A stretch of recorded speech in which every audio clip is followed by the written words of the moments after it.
안녕하세요. 호기심 약사입니다. 오늘부터 내 몸을 바꾸는 프로젝트 염증을 잡아라 시리즈를 시작하려고 합니다. 염증하면 뭐가 떠오르시나요? 다래끼, 종기, 축농증, 기관지염 등이 생각나시나요?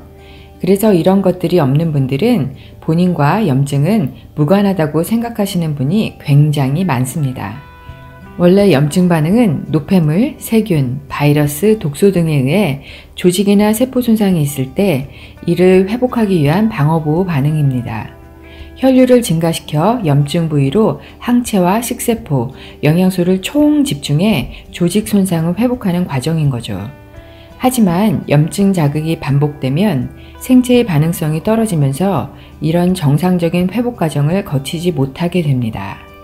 만성 염증이 세포를 지속적으로 공격하면 세포의 성격이 변하게 되고 변형된 세포는 암세포가 될 수 있습니다. 쉬운 예를 들자면 화농성 여드름이 같은 자리에 반복해서 생기면 흉이 생기죠. 흉조직은 일반 조직과는 다른 형태를 가지고 있습니다. 흉조직은 세포나 모세혈관이 적고 원래 조직에 비해 딱딱하고 수축되어 있으며 그 기능도 떨어집니다. 반복된 염증 상태가 조직의 형태까지 변화시키는 거죠. 보이는 것도 이렇게 달라지는데 몸 안에 우리 조직이며 장기도 예외는 아닙니다. 염증 상태가 계속 반복이 되면 혈관과 조직, 세포는 딱딱해지고 탄력이 떨어집니다. 기능도 당연히 떨어지게 되는 거죠. 조절을 해야 할 때 조절이 안 되는 상황이 발생합니다. 면역체계 이상 현상도 나타나게 되고요. 몸 안의 염증 수치가 얼마나 높은지 나타내는 염증 표지인자는 CRP, hsCRP, NF-kappaB, ESR 등이 있는데 이 수치들이 증가하는 경우 감염성 질환이나 자가면역 질환, 심혈관 질환 등의 위험성을 예측할 수 있습니다. 그런데 과당이나 설탕 음료, 빵 등을 섭취하면 CRP나 NF-kappaB와 같은 염증 인자가 증가합니다. 즉, 염증 반응이 일어난다는 거죠. 염증 반응이 일어나면 간세포의 신호전달 단백질인 NF-kappaB가 활성화되는데 암 환자나 만성 염증 질환에서는 NF-kappaB가 과활성되어 있습니다. NF-kappaB의 활성을 차단하자 암세포의 생성이 억제되었다는 결과도 있고요. 즉, 염증 반응과 NF-kappaB가 암 발생에 있어서 중요한 역할을 한다는 거죠. 또 염증 반응을 일으키는 면역세포인 마크로파지의 기전을 차단시킨 쥐, 즉 염증 반응을 일으키지 않는 쥐에서는 고지방 식이를 해도 인슐린 저항성이 발견되지 않는 반면 똑같은 조건의 정상적인 쥐에게는 인슐린 저항성이 나타나서 이형 당뇨의 위험이 증가한다는 연구 결과도 있습니다. 이것도 역시 염증 반응이 인슐린 저항성과 이형 당뇨에 영향을 미친다는 말이죠. 염증이 가득한 몸은 잦은 통증, 만성 피로, 치매나 뇌졸중, 뇌기능 저하, 심혈관 질환, 동맥경화, 고혈압, 당뇨, 자가면역 질환, 과민성 대장염, 아토피, 비염, 축농증, 만성 습진, 알러지, 관절염, 치주염, 골다공증, 암을 일으킵니다. 모든 병은 염증에서 시작된다고 해도 과언이 아닙니다. 이렇게 나열해 놓고 보니 몸 안에 염증과 독소가 많다는 게 얼마나 내 몸을 힘들게 하는지 감이 오시나요? 염증과 독소를 잡아야 우리 몸이 건강해집니다. 듣고 보니 염증을 잡는 게 얼마나 중요한지 아시겠죠? 그래서 시리즈 끝날 때까지 반드시 들으셔야 합니다. 염증과 독소가 과연 약이나 영양제 몇 개로 잡힐 수 있다고 보시나요? 염증을 없애려면 약이나 영양제에 의존하기 전에 염증 상태의 몸을 근본부터 바꿔야 합니다. 그 방법은 식생활과 생활습관을 바꾸는 것에서부터 시작됩니다. 뭘 어떻게 바꿔야 염증과 독소를 줄일 수 있는지 이제부터 시작하겠습니다. 염증을 잡아라 1탄, 탄수화물을 줄여라. 제가 가장 중요하게 생각하는 부분입니다. 현대인의 식생활 중 가장 문제되는 부분이기도 하고요. 탄수화물은 포도당, 과당, 락토스, 전분, 글리코겐, 식이섬유, 올리고당을 총칭합니다. 이 중에서 문제가 되는 건 포도당과 과당입니다. 설탕은 포도당 1분자와 과당 1분자가 결합되어 있으니 역시 문제가 됩니다.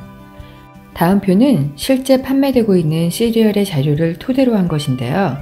A식품의 경우는 B식품보다 탄수화물의 양도 많고 탄수화물 중 단순당의 함량도 높습니다.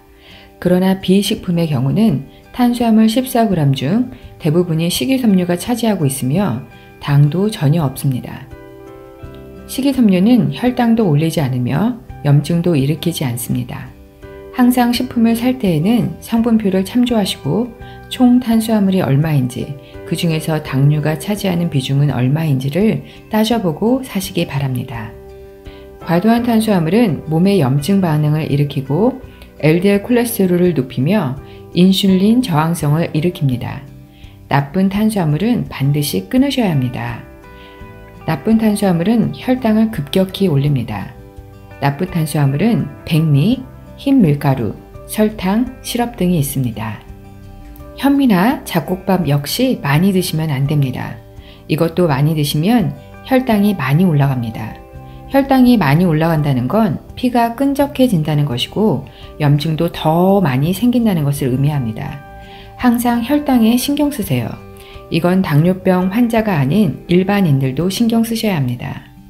난 나물과 야채를 많이 먹기 때문에 쌀밥 한 그릇 정도는 아무 문제 없을 거야 라고 생각하실 수 있습니다. 건강하신 분들은 그렇게 해도 큰 문제는 없겠죠. 그런데 이미 건강이 많이 망가지신 분들은 쌀밥 한 그릇 안 됩니다. 밥 양을 반으로 줄이시기 바랍니다. 양이 부족하시면 다른 걸로 대체해서 드시면 됩니다. 고기나 양질의 지방, 야채, 견과류로 배를 채우는 습관을 기르세요. 탄수화물의 지나친 섭취는 과도한 식욕을 불러일으킵니다.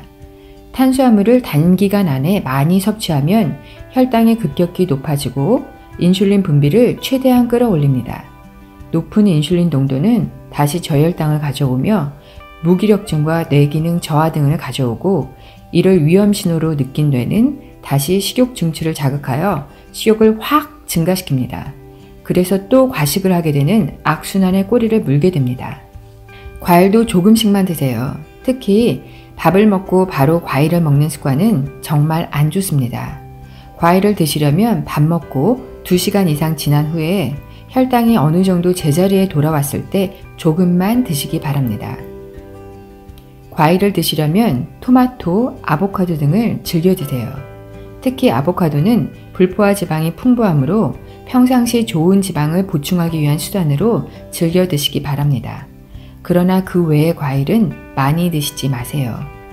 아픈 데가 많으시다면, 즉 염증과 독소가 많으시다면 과일도 되도록 드시지 마세요. 과일에는 좋은 성분도 있지만 과당이 많이 들어있기 때문에 건강에 좋지 않아요. 과당은 일반 설탕보다 중성지방 수치를 큰 폭으로 올려서 대사장애를 더 많이 일으키고 심장질환에 걸릴 위험을 크게 높입니다. 또한 당분자가 콜라겐 같은 단백질이나 지방과 결합해 최종 당화산물 AGE를 만듭니다. AGE는 노화를 촉진하는 물질로 주름을 만들고 당뇨 합병증, 동맥경화, 치매 등 각종 퇴행성 질환을 일으키는 물질입니다. 과당과 설탕은 유해균이 정말 좋아하는 먹이입니다. 당분을 자꾸 먹으면 유해균이 빠르게 증식합니다. 힘이 세진 유해균이 장 점막을 망가뜨리고 독소를 뿜어냅니다. 그 독소는 혈관을 타고 흘러가서 다른 조직을 공격하고 염증 반응을 더욱 촉진시킵니다. 유해균 중에는 대사산물로 요산을 생성하기도 하는데 요산은 통풍의 원인 물질이죠. 과당과 설탕만 줄이셔도 통풍을 예방하시는데 큰 도움이 되실 거예요. 몸의 염증을 최대한 빨리 줄이시길 원하신다면 탄수화물을 아예 끊으세요. 계속 하라는 게 아닙니다. 딱 2주만 해보세요. 2주는 염증과 독소를 상당량 줄일 수 있는 기간입니다. 2주 후에는 탄수화물을 드시더라도 좋은 탄수화물로 드시고 탄수화물 양도 적게 드세요. 2주 프로그램이 끝났다고 완전히 해결되는 건 아닙니다. 염증이 심하신 분들은 기간이 더 필요할 수도 있습니다. 그러나 제가 2주를 말씀드린 건 한 달 동안 탄수화물을 완전히 끊는 게 쉽지 않아서 중간에 포기하게 되기 쉽고, 몸을 바꾸기 위해서는 나쁜 탄수화물을 줄이는 습관을 계속 유지하셔야 하기 때문입니다. 2주 동안 탄수화물을 끊는다고 몸에 무리를 주지도 않지만 2주면 탄수화물 중독을 바로잡는데 적당한 기간입니다. 2주면 우리 몸이 지방 대사를 원활히 하고 필요할 때 지방을 에너지원으로 쉽게 사용할 수 있게 바뀝니다. 2주 프로그램을 잘 지키시면 내 몸이 바뀌고 있다는 것을 느끼게 됩니다.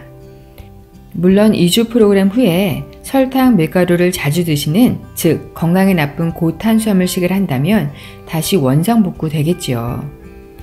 2주 프로그램 방법은 내 몸을 바꾸는 프로젝트 시리즈가 다 끝난 후에 구체적으로 영상으로 올려드리겠습니다. 단, 탄수화물을 끊는 건 당뇨약을 드시는 분이나 저체중이신 분, 임산부, 수유부, 노약자, 아이들은 하지 마세요. 당뇨약을 드시면서 탄수화물을 끊으시면 저혈당이 와서 위험해질 수 있습니다.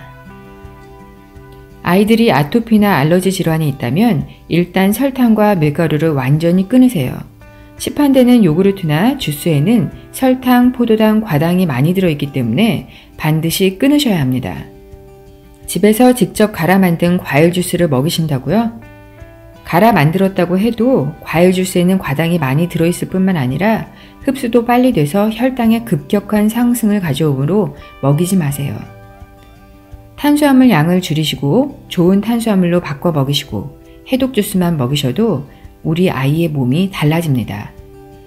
아이가 아토피나 알러지 또는 건강이 안 좋아서 아이의 몸을 바꾸려고 마음을 먹으셨다면 몸이 바뀌기 전까지는 아이가 어떤 시판 간식을 원하더라도 절대 사주지 마세요.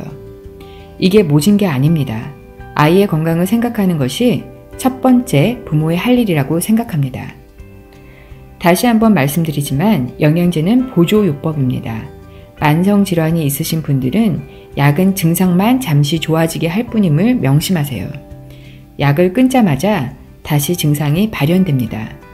근본적으로 몸을 바꾸는 노력을 하시기 바랍니다. 앞으로 올려드릴 내 몸을 바꾸는 프로젝트 시리즈를 다 섭렵하셔서 건강한 내 몸을 되찾으세요. 오늘은 여기까지입니다. 내 몸을 바꾸는 프로젝트는 지금부터 시작입니다. 여러분이 반드시 건강해질 수 있도록 최선을 다해 좋은 정보를 올릴게요. 오늘 정보도 좋으셨다면 좋아요와 구독 눌러주세요. 여러분의 성원이 제 원동력이 됩니다. 시청해주셔서 감사합니다. 항상 건강하시고 행복하세요.